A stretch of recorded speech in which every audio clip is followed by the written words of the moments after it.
오늘은 우리가 베드로전서 10번째 시간으로 그리스도인의 국가관이라는 제목으로 같이 말씀을 나누도록 하겠습니다. 하나님은 우리를 이 세상에 흩어진 나그네라 부르시면서 본향을 향해 가는 나그네라 그러셨습니다.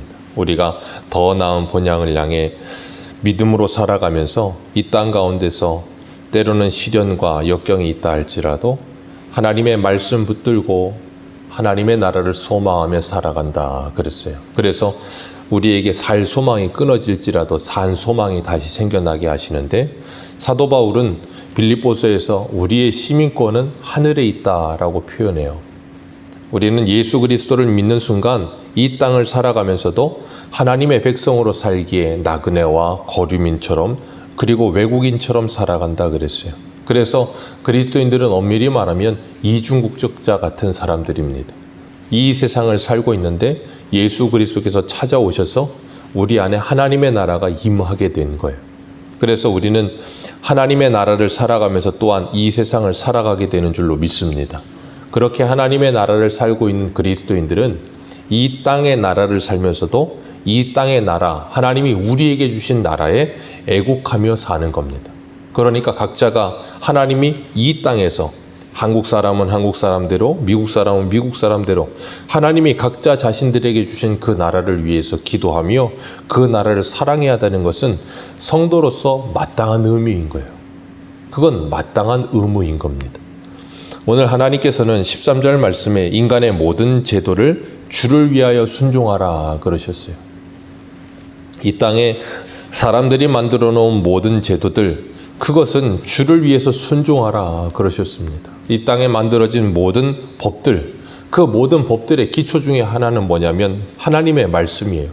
십계명의 모든 헌법들, 이 땅에 나오는 모든 나라의 법들의 근간은 십계명이 거의 근간합니다. 그래서 법들의 기초를 보면 거의 대부분 성경의 도덕법들에 우리 기초하고 있어요.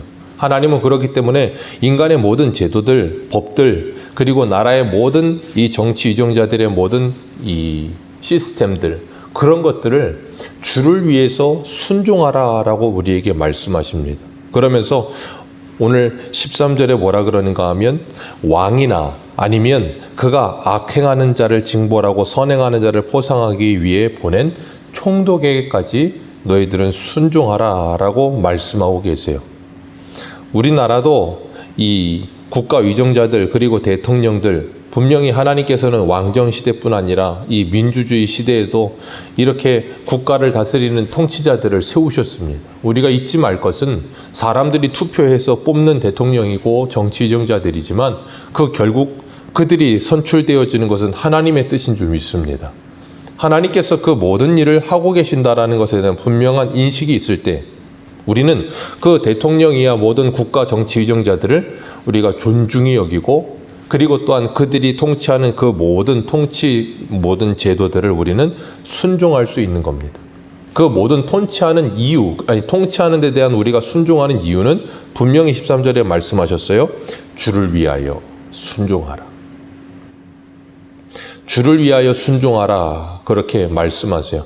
이 베드로가 베드로전서를 기록할 당시에 로마의 황제는 네로 황제예요. 우리가 잘 알다시피 네로 황제는 기독교인들을 엄청나게 핍박했던 사람입니다. 그런 시대의 베드로는 이 흩어져 있는 나그네와 같은 소아시아 성도들에게 너희들은 왕과 총독들에게 순종하라 그렇게 말하고 있어요. 생각해 보십시오. 기독교를 엄청나게 핍박하고 있는 왕에게 순종하라는 말이 가능한 일이겠습니까? 거의 불가능한 일이에요. 그들을 대적하고 그들을 다 들러엎고 이 땅에 이 로마를 다 몰아내고, 그리고 나서 이 땅에 이 기독교의 나라를 만들어라 그렇게 해야 될 것 같은데 그렇게 말씀하지 않으신다고. 그들을 주를 위해 순종하라 그렇게 말씀하세요. 사도 바울도 우리 한 군데만 봅니다. 로마서 13장을 한 군데만 보겠습니다. 로마서 13장 1절입니다.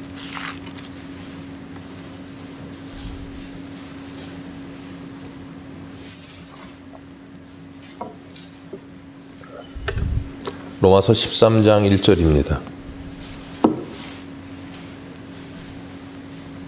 13장 1절에서 7절까지 말씀 우리 같이 합독하겠습니다. 시작. 각 사람은 위에 있는 권세들에게 복종하라. 권세는 하나님으로부터 나지 않음이 없나니 모든 권세는 다 하나님께서 정하신 바라. 그러므로 권세를 다스리는 자는 하나님의 명을 거스름이니 거스르는 자들은 심판을 자취하리라. 거기까지만 먼저 읽겠습니다. 여기 보면 하나님 분명히 말씀하세요. 위에 있는 권세는 다 누구에게 온 거라고요? 하나님께로부터 나지 않은 권세가 아무것도 없다. 그렇기 때문에 그 권세를 거스르는 것은 곧 누구의 명을 거스름이라 그러세요? 하나님의 명을 거스름이라 라고 말씀하고 계십니다. 그러면서 다스리는 자들은 선한 일에 대하여 두려움이 되지 않고 악한 일에 대하여 두려움이 된다. 내가 권세를 두려워하지 아니하느냐? 선을 행하라. 그리하면 그에게 칭찬을 받으리라 라고 말씀하세요. 그러니까 하나님께서 이 나라의 국가 모든 정치 위정자들과 그리고 권력을 가진 사람들 그리고 공권력을 가진 경찰들 그 모든 사람들을 하나님이 세우시는 이유는 그들을 통하여서 하나님께서 이 세상에 법질서를 세우고 그래서 이 세상에 오늘 본문의 이 13절에 말하는 것처럼 모든 제도를 세워서 이 나라가 안정되고 질서 있게 유지되고 그리고 보존되게 하시기 위해 그들을 사용하신다는 거예요. 그래서 오늘 4절 말씀에 이렇게 말씀하세요. 로마서 13장 4절에 이렇게 말씀하세요. 같이 읽습니다. 시작. 그는 하나님의 사역자가 되어 내게 선을 베푸는 자니라. 그러나 내가 악을 행하거든 두려워하라. 그가 공연히 칼을 가지지 아니하였으니 곧 하나님의 사역자가 되어 악을 행하는 자에게 진노하심을 따라 보응하는 자니라. 아멘. 그렇기 때문에 이 세상에 악행을 저지르고 있는 모든 사람들을 이 나라의 공권력을 가진 사람들이 뭐합니까? 처벌하죠. 그들을 처벌하고 있는 그 처벌이 뭐라고요? 진노하심을 따라 보응하는 것이라. 그러니까 그들이 지금 누구를 대신하여? 하나님을 대신하여 그들을 처벌하는 하나님의 진노가 그들에게 임하게 하고 있다라는 거예요. 그런데 문제는 이 땅의 공권력은 모든 범죄에 대해서 다 처벌할 수는 없어요. 왜냐하면 사람이 그 모든 일을 하고 있기 때문에 다 완벽하게 그 일을 할 수는 없습니다. 그러나 하나님께서는 이 땅에 악이 더 관영하지 않도록 억제하고 제어하기 위해 그들을 사용하고 계신다는 거예요. 그러니까 법질서 체계가 무너진다면 어떻게 되겠어요? 이 땅이 완전히 그냥 아비규환이 되겠죠. 나라의 정치 공권력이 무너지면 완전히 아비규환이 되는 거예요. 하나님께서 그 모든 제도와 질서를 만드셔서 그것을 통해 이 땅의 나라들을 유지하고 지키시고 계신다라는 것에 대한 분명한 인식이 있으셔야 되는 거예요. 그러니까 그리스도인들은 법을 잘 지켜야 되는 것이 당연한 거예요. 준법 정신이라는 것이 당연히 있어야 되는 것이고 그리고 나라에 대한 사랑하는 마음을 가지는 것이 당연히 있어야 되는 거예요. 그 이유는 하나님께서 이 나라를 우리들에게 맡기셨다라고 하는 분명한 인식이 있기 때문에 그런 거예요. 그런 인식이 없으면 우리는 나라를 사랑하거나 아니면 법질서를 지키는 일에 그렇게 투철할 수가 없는 거예요. 그렇기 때문에 하나님께서는 어떤 정부나 어떤 왕이나 어떤 이 국가 위정자들이나 그들을 세워서 하나님이 일하실 때 보면 그들은 다 사람이기 때문에 완전하지 않습니다. 다 부족하고요. 모자람도 많습니다. 그런데 사람들은 그 모자람들을 보게 되면 자꾸 뭐 하는가 하면 몰아내야 된다, 바꿔야 된다 그런 식으로 자꾸 이야기를 해요. 생각해 보십시오. 우리나라가 민주주의가 시작되면서 어떤 대통령이 국민들에게 완전한 지지를 받은 대통령이 있습니까? 항상 부족합니다. 항상 모자라요. 항상 늘 어딘가 비었어요. 그런데도 불구하고 하나님께서는 그런 모든 정치 위정자들을 통하여 나라를 다스리고 계세요. 그렇기 때문에 우리가 잊지 말아야 될 것, 우리가 정말 악한 왕들 그리고 정말 말도 안 되는 이 참 악한 왕들 네로와 같은 왕 앞에서도 그리고 그가 보내는 총독 앞에서도 베드로는 뭐라 그래요? 너희들은 주를 위하여 순종하라 그렇게 말씀하세요. 그리고 오늘 본문 밑에 보면 좀 더 읽겠습니다. 5절 읽겠습니다. 로마서 13장 5절부터 7절까지 읽습니다. 시작. 그러므로 복종하지 아니할 수 없으니 진노 때문에 할 것이 아니라 양심을 따라 할 것이라. 너희가 조세를 바치는 것도 이로 말미암음이라. 그들이 하나님의 일꾼이 되어 모든 자에게 줄 것을 주되 조세를 받는 자에게 조세를 바치고 관세를 받는 자에게 관세를 바치고 두려워할 자를 두려워하며 존경할 자를 존경하라. 아멘. 이게 그리스도인으로 이 땅의 나라에 국가를 두고 있는 그리스도인으로 살아야 되는 마땅한 의무와 자세라는 거예요. 우리는 나는 하나님의 백성이고 나는 천국의 시민권자니까 이 땅에 별로 관심 없고 이 땅에는 신경 안 써라고 말을 하는 건 잘못된 생각입니다. 그렇기 때문에 그리스도인이라면 마땅히 이 땅의 정치를 관심을 가지고 기도해야 되고, 투표할 때도 어떤 이 후보가 정말 올바른 후보인가, 어떤 후보가 더 성경적인가, 어떤 후보가 더 하나님의 영광을 드러낼 수 있는 후보인가를 연밀하고 자세하게 살펴보면서 그들에게 올바르게 투표할 수 있는 것 또한 뭐예요? 그리스도인으로서 바르게 가져야 될 정치적인 자세예요. 잘못된 정치 선동을 하거나 아니면 지역색을 띠거나 이념적인 갈등을 만들어내는 그런 잘못된 생각을 버려야 되는 거예요. 적어도 그리스도인이라면, 적어도 성경적인 가치관을 가지고 있다면 그런 잘못된 사람들을 호도하는 그런 생각에서는 이제 벗어나서 좀 성숙한 그리스도인으로 좀 더 나아가서 정말 이 나라가 하나님이 통치하시는 나라라는 분명한 인식을 가지고 바르게 세워지는 대통령과 정치 지정자들을 통해, 왜냐하면 왼쪽이 되면 오른쪽이 싫어하고 오른쪽이 되면 왼쪽 싫어합니다. 우리가 그동안 몇십 년을 보았어요. 한 번도 안 그런 적은 없어요. 그런데 왼쪽도 오른쪽도 분명히 그리스도인들은 많아요. 그렇다고 한다면 하나님의 말씀에 우리가 귀 기울일 수 있어야 되지 않겠습니까? 누구든 지역색이 있고요, 정치적인 색깔이 있고요, 다 다릅니다. 그걸 우리가 온전하게 너는 이쪽으로 넘어와서 한쪽이 되라라고 말할 수 있는 건 아니에요. 그러나 분명한 건 어느 쪽이 되든 하나님께서 세우신 정치 지정자들이라는 분명한 인식은 있어야 되는 거예요. 근데 오늘날은 그런 인식이 너무나도 무뎌진 시대를 살고 있어요. 참 안타까운 시대죠.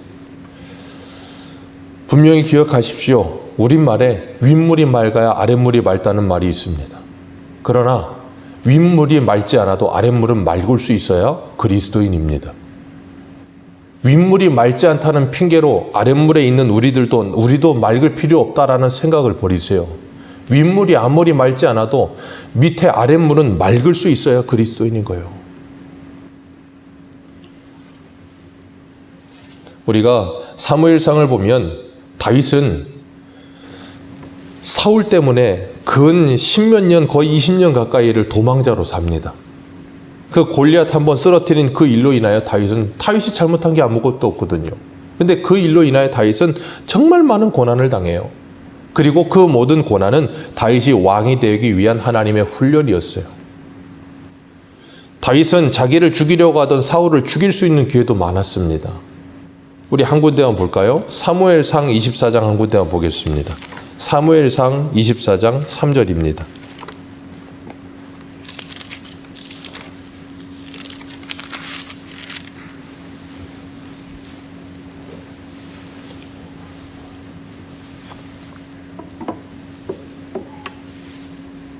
사무엘상 24장 3절.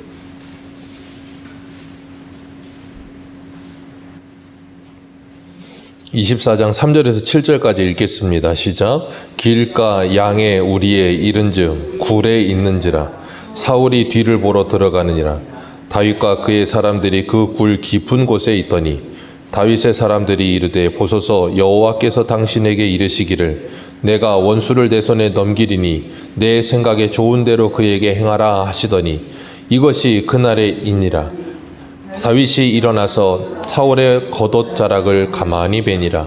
그리한 후에 사울의 옷자락 뱀으로 말미암아 다윗의 마음이 찔려 자기 사람들에게 이르되 내가 손을 들어 여호와의 기름 부음 받은 줄을 치는 것이 여호와께서 금하시는 것이니 그는 여호와의 기름 부음을 받은 자가 됨이니라 하고 다윗이 이 말로 자기 사람들을 금하여 사울을 해하지 못하게 하니라. 사울이 일어나 굴에서 나가 자기 길로 가니라. 아멘. 다윗은 분명히 자기를 죽이려고 따라다니던 사울이었어요. 지금 상황이. 그래서 자기를 함께하는 사람들이 하나님이 주신 절호의 기회라고, 하나님이 지금 사울을 죽이라고, 다윗 당신에게 지금 절호의 기회를 줬으니 그를 죽이라고. 그런데 다윗은 사울을 죽이지 않아요. 사울의 옷자락을 벤 것만으로서 마음에 찔려 합니다. 그러면서 하는 말이 하나님의 기름 부은 왕을 내가 어찌 죽이겠느냐. 그는 하나님이 심판하실 거라는 거예요. 그 옆에 따르던 장군이었던 아합의 아들이었던 이 아비새라고 하는 장군도 사울을 죽이겠다고, 잠자고 있을 때 가서 사울을 죽이겠다고 할 때 다윗이 가로막죠. 절대 그러지 말라고. 하나님의 기름 부음 받은 왕이라고. 그리고 그런 말을 할 때 24장 한 무대 더 봅니다. 17절을 보세요. 17절 같이 읽겠습니다. 17절입니다. 시작. 너는 나를 선대하니 너는 나보다 의롭도다. 사울이 한 말이에요. 분명히 자기를 죽일 수 있음에도 불구하고 죽이지 않았습니다. 그리고 그 모든 것을 하나님의 손에 맡겼어요. 그랬더니 사울 스스로가 자기 입으로 그래요. 나는 너를 학대하되 너는 나를 선대하니 너는 나보다 의롭도다. 이게 바로 로마서에 말씀하고 계시는 선으로 악을 이기는 방법이에요. 그런데 이게 결코 쉽겠습니까? 나를 죽이려는 사람이에요. 나를 미워하는 정도가 아니고 나를 죽이려고 계속 따라다니던 사람이에요. 내 잘못한 것도 없는데. 그런데 죽일 기회가 있어요. 죽일 기회가 있는데도 그걸 죽이지 않는다? 그거 쉬운 일이 아니에요. 정말 하나님이 그 모든 것을 주관하시고 하나님께서 그를 심판하신다는 믿음이 없으면 불가능해요. 그랬더니 사울 스스로가 자기 입으로 그렇게 말해요. 나는 너를 학대하되 너는 나를 선대하니 너보다 나보다 의롭다. 그리고 나서 또 따라옵니다. 그게 사울이에요. 근데도 다윗은 사울을 건드리지 않아요. 그것이 오늘 본문 15절에 이렇게 말해요. 오늘 본문 15절 같이 한번 읽습니다. 시작. 곧 선행으로 머리 썩은 사람들의 무식한 말을 막으시는 것이라. 이게 바로 15절에 말하고 있는 것이고 이게 바로 성도가 이 세상을 살아가는 모습이라는 거예요. 선행을 행함으로 어리석은 사람들의 무식한 말을 막는 것. 그게 바로 우리들이 해야 되는 일이라는 거예요. 그렇기 때문에 그 다음에 나오는 그리스도인의 고난, 그래서 이 직장 생활에서의 고난, 그 어려움, 그리고 그 다음에 나오는 가정 생활에서 남편과 아내와 자식과 그리고 부모와의 관계, 이 모든 관계들을 말하면서 그 모든 이 권위와 그리고 위치와 그 관계들, 그 모든 것을 하나님이 정하신 것임을 기억하라는 것을 우리에게 말씀하고 있어요. 그렇기 때문에 우리가 구원받은 그리스도인으로서 이 세상을 살아가면서 어떻게 살아야 마땅한가? 흩어진 나그네로 살면서도 이 세상에 우리가 열심을 내고 이 세상에 우리들이 관심을 가져야 되는 이유에 대해서 분명히 말씀하시는 거예요. 우리가 예수 믿고 구원받아 이 땅에 하나님의 나라가 이루어지기를, 하나님의 뜻이 이루어지기를 주기도문을 날마다 합니다. 그 주기도문을 날마다 하고 계신다면 이 나라가 바르게 돌아갈 수 있도록 관심을 가지고 기도하셔야 되는 거예요. 잘못된 편향된 생각을 가지고 관심을 갖는 게 아니라 정말 하나님의 말씀을 가지고 올바른 분별력을 가지고 바르게 이 땅을 바라보면서 바르게 세워가기 위해서 관심을 가져야 되는 거예요. 그렇기 때문에 그리스도인들의 정치 참여는 적극적이어야 되는 거예요. 교회 자체가 공동체가 돼서 어떤 힘을 발휘해서 정치적인 어떤 영향을 미치는 게 아니라 성도 한 사람 한 사람이 하나님의 말씀으로 바로 서서 바르게 정치에 참여하는 일은 너무나도 중요한 일인 겁니다. 왜요? 그걸 통해 하나님의 나라가 이 땅에 이루어지는 일이 되는 거라니까요. 그리고 그들이 선출되었을 때는 그 모든 것이 하나님의 뜻인 줄 알고 그 주를 위하여 뭐 해야 돼요? 순종해야 되는 거예요. 내 정치적 성향과 맞지 않는다 할지라도, 내 보기에 별로 부족해 보이고 별로 마음에 들지 않는다 할지라도 중요한 일이에요. 그리고 오늘 16절에 뭐라 그러세요? 16절 같이 읽습니다. 시작. 너희는 자유가 있으나 그 자유로 악을 가리는 데 쓰지 말고 오직 하나님의 종같이 하라. 아멘. 우리에게 자유가 있습니다. 그러나 그 자유를 인해 방종하는 길로 가지 말라는 거예요. 악을 가리는 데 쓰지 말라는 거예요. 하나님의 종이 되어서 자유를 사용하라는 거예요. 근데 많은 사람들은 자유가 있다 그러면 거의 많은 사람들이 방종으로 가요. 자유를 주면 자유를 제대로 사용할 줄 몰라. 자유를 어떻게 사용하는지를 잘 모르는 경우가 굉장히 많아요. 그러다 보니까 자유다 그러면 마음대로 살아도 되는 거네라는 착각을 가져요. 분명히 자유에는 책임과 의무가 따르는 겁니다. 책임과 의무가 따르는 자유지 책임과 의무가 따르지 않는 자유는 없어요. 그러다 보니 사람들이 자유다 그러면 책임과 의무를 배제해서 마음대로 방종하기 때문에 나라에서 어떻게 합니까? 그 사람의 자유를 제한하죠. 그걸 감옥에 넣는다 그러는 거예요. 책임과 의무를 다하지 않는 자유를 쓰면 나라에서 그 사람을 억제해서 자유를 뺏어버리는 거예요. 왜? 자유를 사용할 줄 모르니까. 하나님은 우리에게 분명히 말씀하세요.